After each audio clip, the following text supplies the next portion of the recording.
Ok, agora chegamos no nosso momento de louvor, louvar o nosso Senhor juntos. Peço a você que cante junto com a gente aí, ponha sua família em redor da televisão para que a gente possa louvar o Senhor juntos, amém?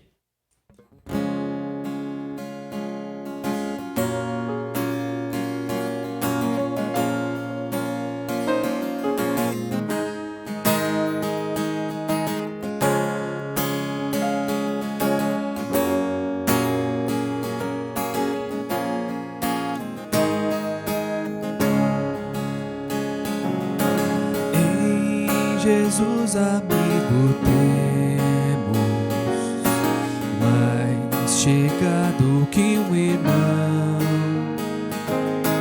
Ele manda que levemos tudo a Deus em oração. Oh, que paz perdemos sempre. Oh, que dor no coração, só porque nós não levamos tudo a Deus em oração. Temos lidas e pesares, e na vida tentação. Ficamos sem conforto, indo a Cristo em oração. Haverá um outro amigo de tão grande compaixão. Os contritos, Jesus Cristo sempre atende em oração. E se nós desfalecemos, Cristo estende-nos a mão, pois é sempre a nossa força e refúgio em oração. Se esse mundo nos despreza, Cristo é nosso em oração. Põe em seus braços, nos acolhe e nos dá consolação. Em seus braços nos acolhe e nos dá consolação. Amém. Glória a Deus por isso. Nessa próxima canção, nós vamos cantar sobre a segurança que nós encontramos nos braços de Deus. Nós podemos confiar na tua santa e poderosa mão, agindo em nosso favor. Eu estou enrolando aqui porque eu estou procurando a música que eu não lembrei a letra. Enquanto isso, você vai lá pegar um refrigerante, alguma coisa.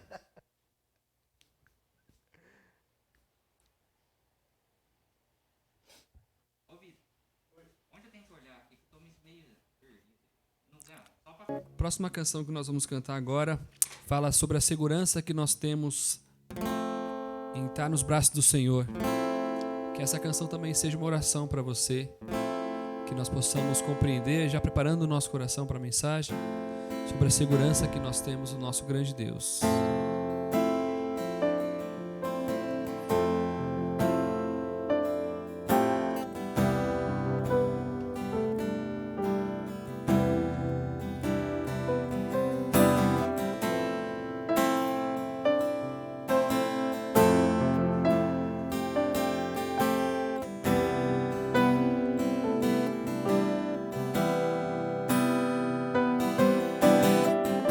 Seguro estou nos braços daquele que nunca me deixou.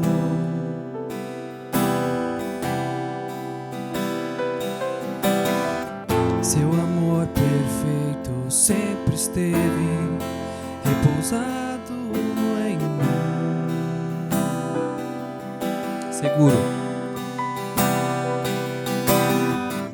Seguro estou nos braços daquele que nunca me deixou. deixou.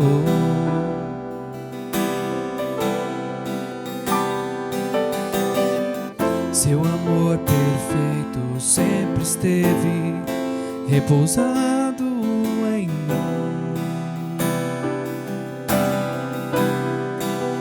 E se eu passar pelo vale, acharei conforto em teu amor, pois eu sei que és aquele que me guarda. Em teus braços é o meu descanso. Em teus braços é o meu descanso. Em teus braços é o meu descanso. Em teus braços é o meu descanso. Seguro estou nos braços daquele que nunca me deixou.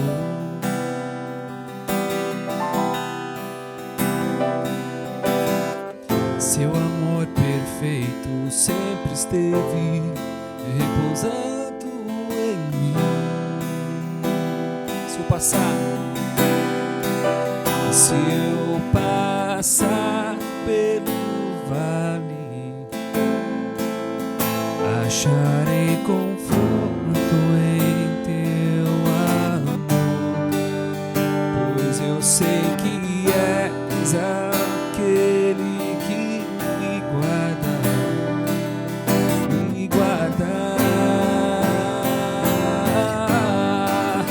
Em teus braços é o meu descanso. Em teus braços é o meu descanso. Em teus braços é o meu descanso. Em teus braços é o meu descanso. Em teus braços é o meu descanso. Em teus braços é o meu descanso. Senhor, louvamos o teu santo e precioso nome, Deus, porque encontramos descanso no Senhor, Deus. Sabemos que o Senhor é o nosso guarda, e aquele que nos guarda não descansa, Deus, nem dorme. Pedimos ao Senhor, Deus, que fale no nosso coração agora, Deus. Tira toda distração, Deus, que possa haver em nosso coração, na nossa mente, Deus. Que estejamos somente voltados para o Senhor nesse momento, Pai. Pedimos ao Senhor, Deus, que usa poderosamente, Deus. Que o Senhor use poderosamente a vida do André, Pai. Que essa palavra, Deus, venha confrontar e consolar os nossos corações com o Evangelho de Cristo, Deus. Com a esperança que encontramos somente no Senhor. No nome de Jesus que nós oramos, Senhor. Amém. Bom dia, queridos. Mais uma vez aqui, online, infelizmente. É muito melhor quando estamos juntos, presencialmente, podemos nos ver e nos falar. Mas esses são os dias difíceis que nós estamos vivendo. Uma grande parte da nossa igreja está com Covid, outros com sintomas de gripe, então são motivos aqui da nossa oração. Mas nós queremos engrandecer o nome do nosso Deus, meditando em sua palavra, aprendendo um pouco mais por meio de sua santa palavra. E nesta manhã nós vamos refletir em um texto que fala muito conosco sobre o que é sermos uma autêntica igreja de Cristo. Quais são as marcas que definem uma autêntica igreja do Senhor Jesus? O que é que nós podemos observar em determinada igreja para dizer essa igreja é realmente uma autêntica igreja de Cristo? Existe um texto lá no livro de Atos, no capítulo 4, dos versículos 32 a 35, que diz assim: da multidão dos que creram, era um o coração e a alma. Ninguém considerava exclusivamente sua nenhuma das coisas que possuía. Tudo, porém, lhes era comum. Com grande poder, os apóstolos davam testemunho da ressurreição do Senhor Jesus, e em todos eles havia abundante graça, pois nenhum necessitado havia entre eles. Porquanto os que possuíam terras ou casas, vendendo-as, traziam os valores correspondentes e depositavam aos pés dos apóstolos. Então se distribuía cada um, a qualquer um, à medida que alguém tinha necessidade. O que nós podemos afirmar, fundamentados nesse texto, é que a autêntica Igreja de Cristo, ela é marcada por seu profundo amor a Deus e por seu amor ao próximo. Nós precisamos nos lembrar que, no primeiro capítulo do livro de Atos, Cristo havia feito uma promessa aos discípulos de que eles receberiam o Espírito Santo de Deus e seriam testemunhas de Cristo, tanto em Jerusalém como na Judéia, Samaria e até aos confins da terra. Jesus, então, depois de ter feito essa promessa, ele foi elevado aos céus e os cristãos viveram a experiência da descida do Espírito Santo. E por alguns falarem em outros idiomas, estes foram acusados de estar embriagados. Por isso, o apóstolo Pedro se levanta e faz o seu discurso, dizendo que aqueles cristãos não estavam bêbados, mas o que estava acontecendo ali era o cumprimento da profecia de Joel. E em seu discurso, Pedro enfatiza repetidamente que este Jesus, a quem os judeus crucificaram, Deus o ressuscitou dentre os mortos e o fez Senhor e Cristo. Logo após isso, Pedro e João estavam entrando no templo onde um coxo de nascença pedia esmolas.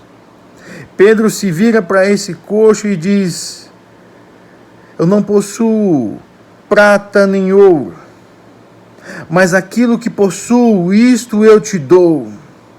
Em nome de Jesus Cristo, o Nazareno, anda. Por causa disso, e por anunciarem em Jesus Cristo a ressurreição dos mortos, Pedro e João foram presos. Mas a Bíblia nos conta que, embora eles tivessem sido presos, muitos ouviram a palavra e a aceitaram, subindo o número de convertidos para quase 5.000. Pedro é inquirido então sobre suas práticas e, mais uma vez, ele testemunha de Cristo, dizendo que a esse Jesus, a quem os judeus e suas autoridades crucificaram, Deus o ressuscitou dentre os mortos e o fez Senhor e Cristo. As autoridades, então, não tendo do que acusá-los, mandaram soltá-los. E uma vez soltos, Pedro e João procuram os irmãos e contam para todos eles tudo o que lhes havia acontecido e tudo o que lhes haviam dito os principais sacerdotes e os anciãos. Os demais discípulos, ouvindo isto, levantaram a voz unânimes a Deus. É neste momento que Lucas, o autor do livro de Atos, faz um parênteses e nos conta o modo de vida daquela comunidade. E nos conta o modo de viver daqueles primeiros cristãos. E é aqui que nós conseguimos perceber pelo menos 3 marcas da Igreja de Cristo. E a primeira delas é a união. Vejam o versículo 32, vejam a expressão, um só coração e alma. O versículo diz assim: da multidão dos que creram, era um o coração e a alma. Ninguém considerava exclusivamente sua nenhuma das coisas que possuía. Tudo, porém, lhes era comum. Essa multidão é aquela que se converteu a partir do testemunho dos discípulos de Cristo. E Lucas usa uma expressão que é corriqueira, que é muito comum na Bíblia. Um coração e alma. É uma expressão tipicamente hebraica que ocorre com muita frequência no livro de Deuteronômio e que faz parte do resumo dos 10 mandamentos. Amarás, pois, o Senhor teu Deus de toda a tua alma, de todo o teu coração, de todo o teu entendimento. Os cristãos dessa comunidade amam a Deus, amam o Senhor Jesus, de tal maneira que cumprir a segunda parte do resumo dos 10 mandamentos é uma consequência natural. Amar o próximo como a ti mesmo. Alguns falsos mestres têm ensinado por aí que você precisa se amar mais. Porque fazendo assim você vai conseguir amar o seu próximo. Isso é mais uma das grandes mentiras de Satanás. O nosso problema nunca foi que nós nos amamos de menos. O nosso problema é que nós nos amamos demais. O nosso problema é que nós nos amamos tanto que queremos sempre o melhor para nós. O melhor pedaço, o melhor carro, a melhor casa, o melhor salário.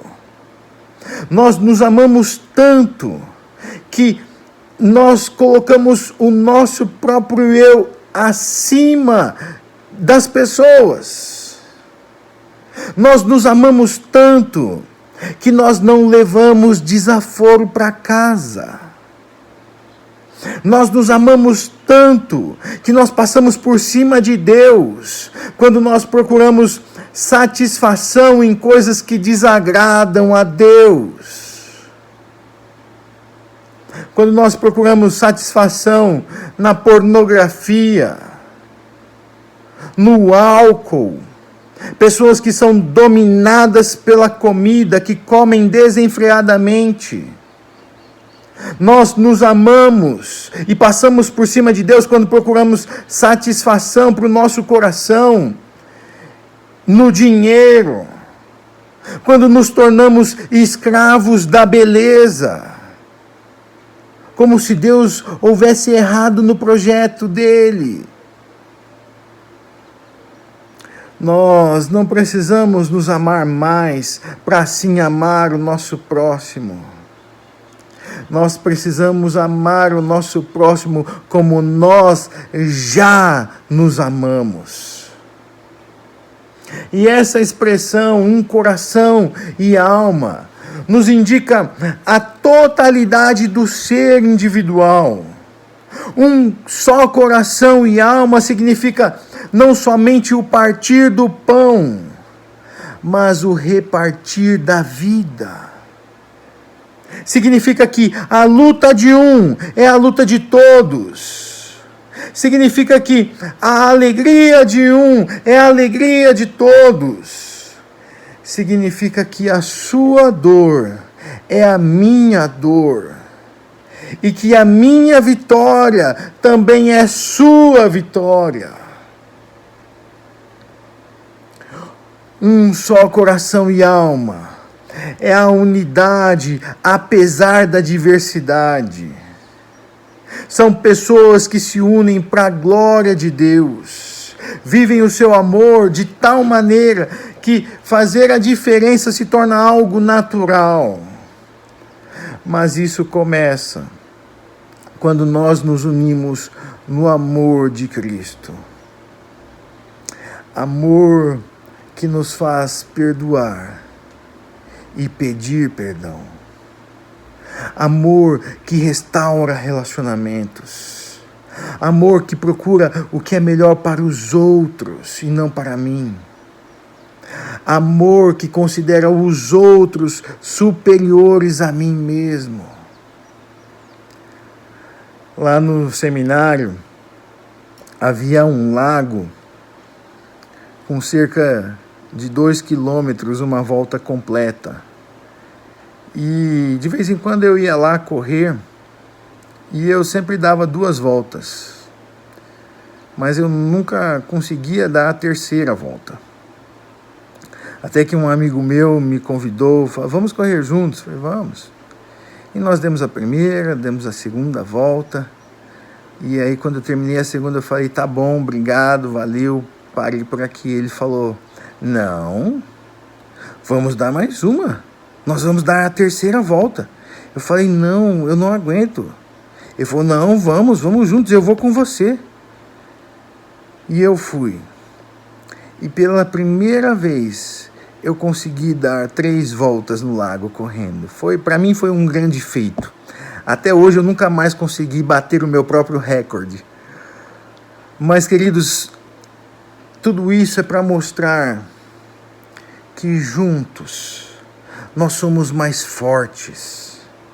Juntos, como família, motivados pelo amor a Deus, nós somos mais completos e atingimos o alvo para o qual fomos criados, a glória de Deus.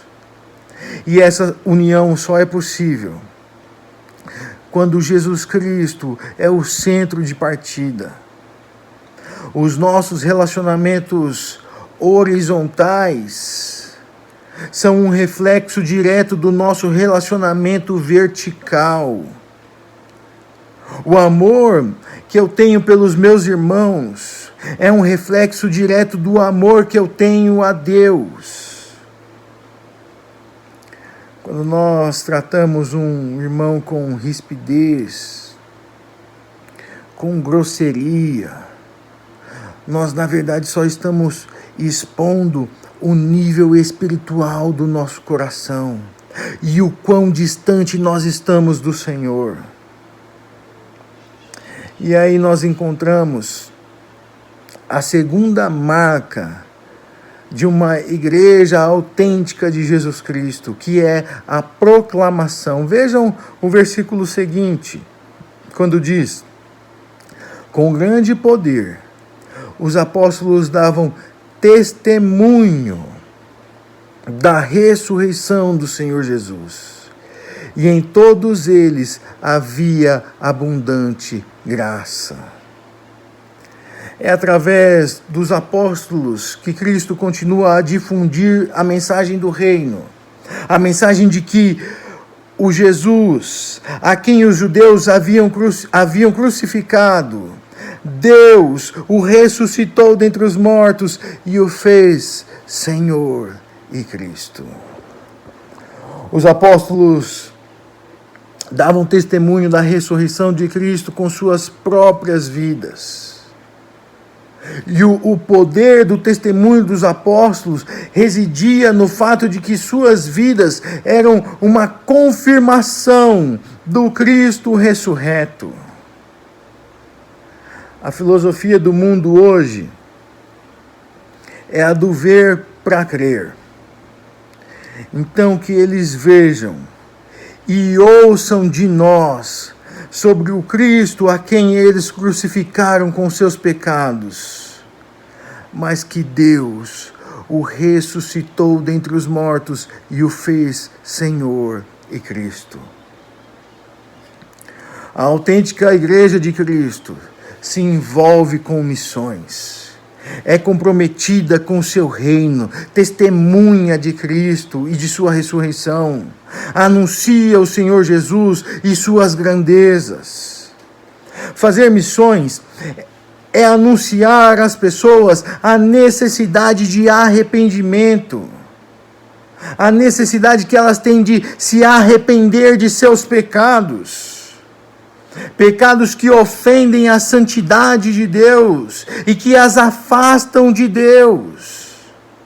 Fazer missões é proclamar às pessoas que seus pecados trarão sobre elas a justa condenação e que seus pecados roubam a glória de Deus e por isso elas precisam se arrepender.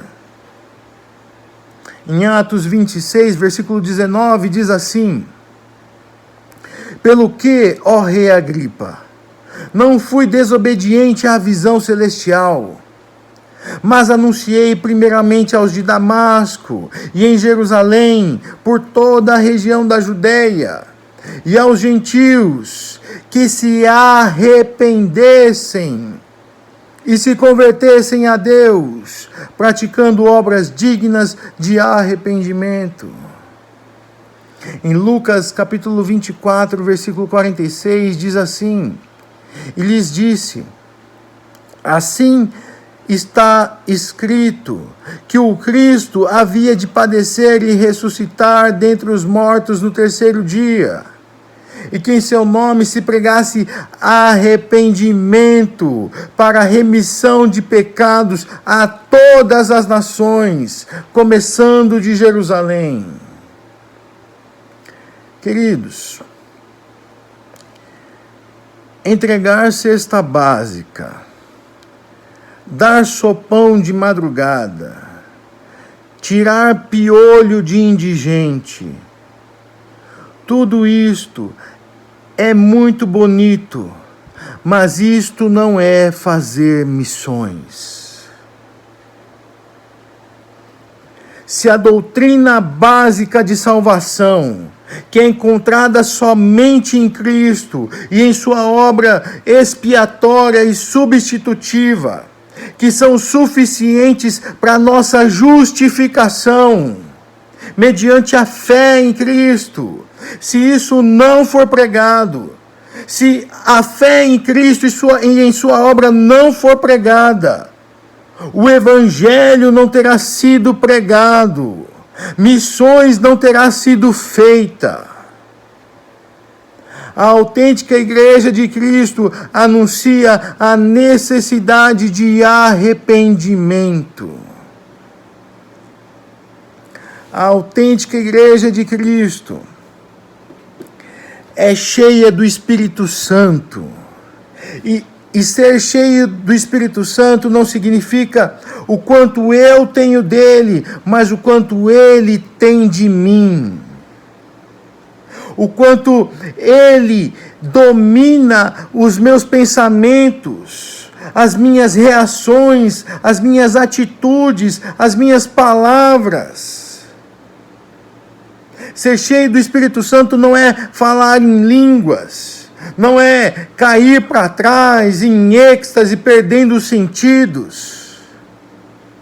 Ser cheio do Espírito Santo é o quanto eu me submeto em obediência à palavra de Deus. Quem é cheio do Espírito produz fruto que é próprio do Espírito.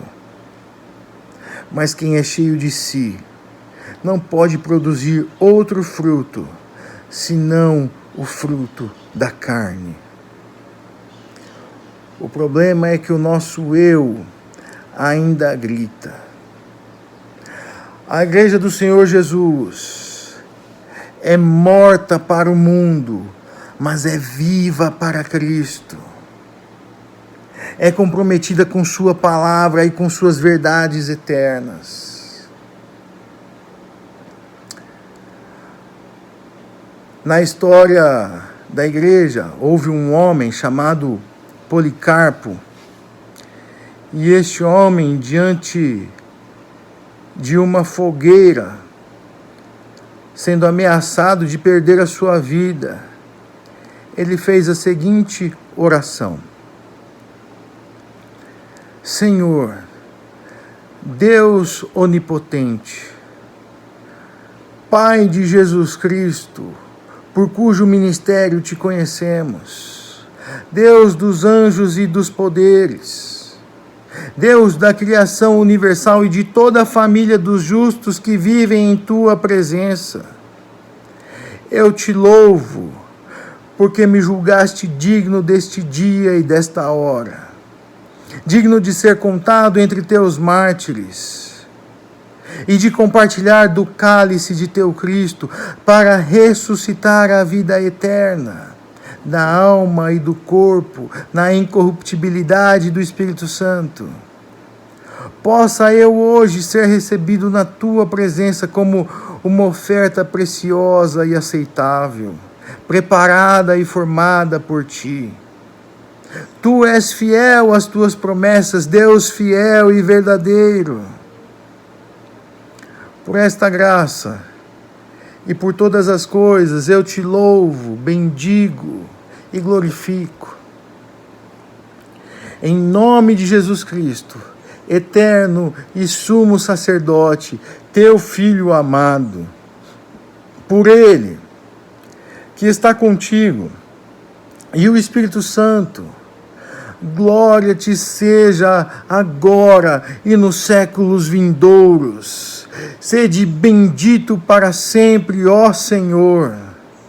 Que o vosso nome adorável seja glorificado por todos os séculos. Amém. Esta é a oração de alguém que, mesmo diante da morte, proclamou o Evangelho de Jesus Cristo. A terceira marca da Igreja de Cristo é a contribuição. Vejam os versículos 34 e 35. Pois nenhum necessitado havia entre eles, porquanto os que possuíam terras ou casas, vendendo-as, traziam os valores correspondentes e depositavam aos pés dos apóstolos. Então se distribuía a qualquer um, à medida que alguém tinha necessidade. A ênfase do texto aqui, o que esse texto está nos ensinando, é que o amor que nós devemos ter é o amor que se importa pelo próximo. É o amor que é capaz de se sacrificar para suprir as necessidades dos nossos irmãos. É o amor que percebe as necessidades dos irmãos e faz alguma coisa, a ponto até mesmo de se sacrificar. O que o texto está nos ensinando é a termos um coração que se dispõe a abençoar vidas. É o amor sacrificial, é o amor altruísta, é o amor outrocêntrico. O amor que nos move a comungarmos o ser. É a mola que nos impulsiona a comungarmos o ter. Nós precisamos aprender a desenvolver um coração sensível às necessidades das pessoas. Um coração que valoriza aquilo pelo qual Cristo entregou sua vida. E aqui, irmãos, eu quero usar o cajado pastoral para conduzir as ovelhas do Senhor. O espaço hoje nós não estamos usando, mas se Deus quiser, em breve voltaremos a usar. O espaço que nós usamos para as nossas reuniões de culto. Deus tem usado a vida do Vitor, do Gilson, para que nós usemos aquele espaço. Mas aquilo não é de graça. Existe um custo. O violão que o Silas utiliza todo domingo, generosamente, é dele. Ele comprou, ele pagou por aquilo e generosamente utiliza nos cultos em que nós nos reunimos. As cadeiras onde nós sentamos, a água que nós bebemos, a energia que nós utilizamos, tudo isso tem um custo financeiro. E esse assunto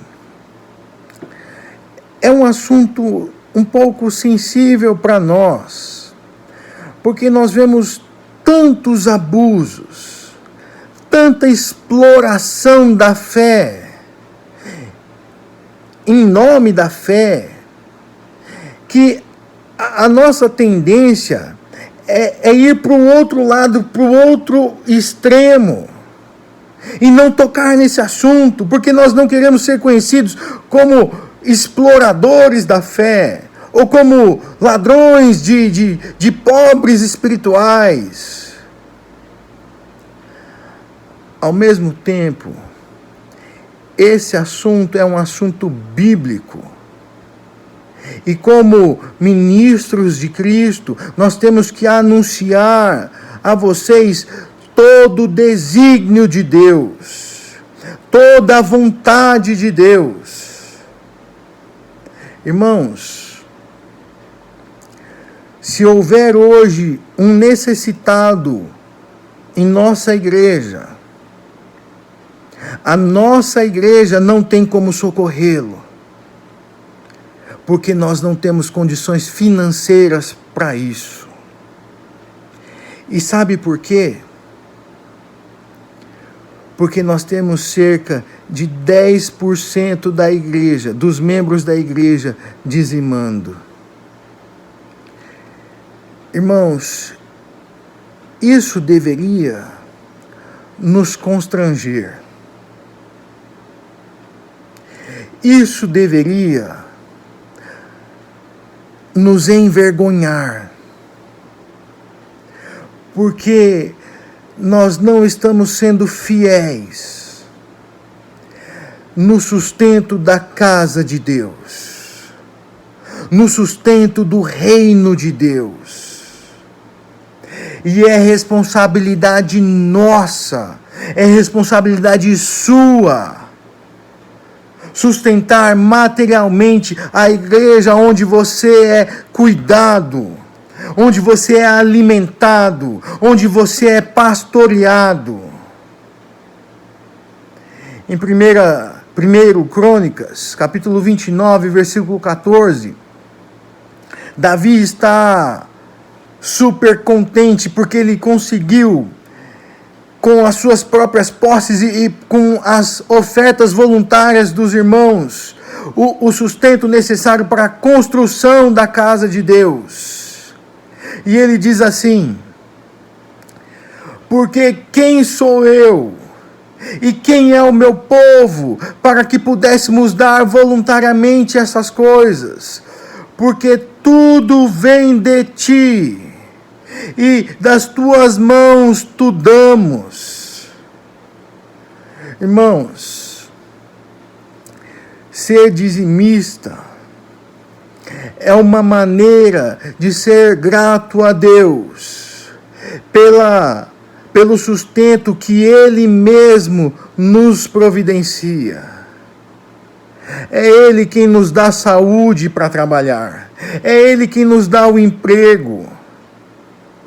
É Ele quem providencia o nosso sustento. Tudo vem de suas mãos e nas mãos dele nós devemos devolver. Alguns poderiam dizer que o dízimo não é uma lei, não é um mandamento no Novo Testamento. De fato não é. O que nós vemos no Novo Testamento é Jesus elogiando a atitude da viúva pobre, que deu tudo o que tinha. Por isso nós entendemos que o dízimo é um bom princípio estabelecido pelo próprio Deus. A correria do dia a dia, as pressões sociais, elas não podem tornar os nossos corações insensíveis às necessidades dos nossos irmãos. Existe um filme que chama A Lista de Schindler, que conta a história de um sujeito oportunista, sedutor, armador, um comerciante do mercado negro, e que era membro do próprio partido nazista. No entanto, ele usava o dinheiro que tinha para salvar pessoas daquele regime. E a história nos conta que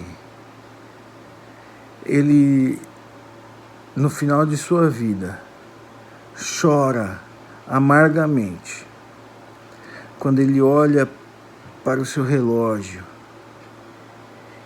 e pensa que, com o valor daquele relógio, ele poderia ter salvado mais 2 vidas. Quando ele olha para o seu carro e pensa que, com o valor daquele carro, ele poderia ter salvo mais 10 vidas. A autêntica Igreja de Cristo é marcada por seu profundo amor a Deus e por seu amor ao próximo. Que Deus abençoe sua vida e que nós sejamos juntos uma autêntica Igreja de Jesus Cristo. Amém. Ok, querido, esse foi o nosso culto. Nosso desejo é que ele alcance a tua família. Pedimos a você também que compartilhe com seus vizinhos, seus colegas de trabalho, seus amigos, pessoas da sua família que precisam ouvir essa mensagem. E com certeza nós conhecemos muitas pessoas que precisam. Que o Senhor abençoe a tua semana, a tua família. E se Deus quiser, o mais breve possível, nós nos veremos presencialmente. Deus te abençoe.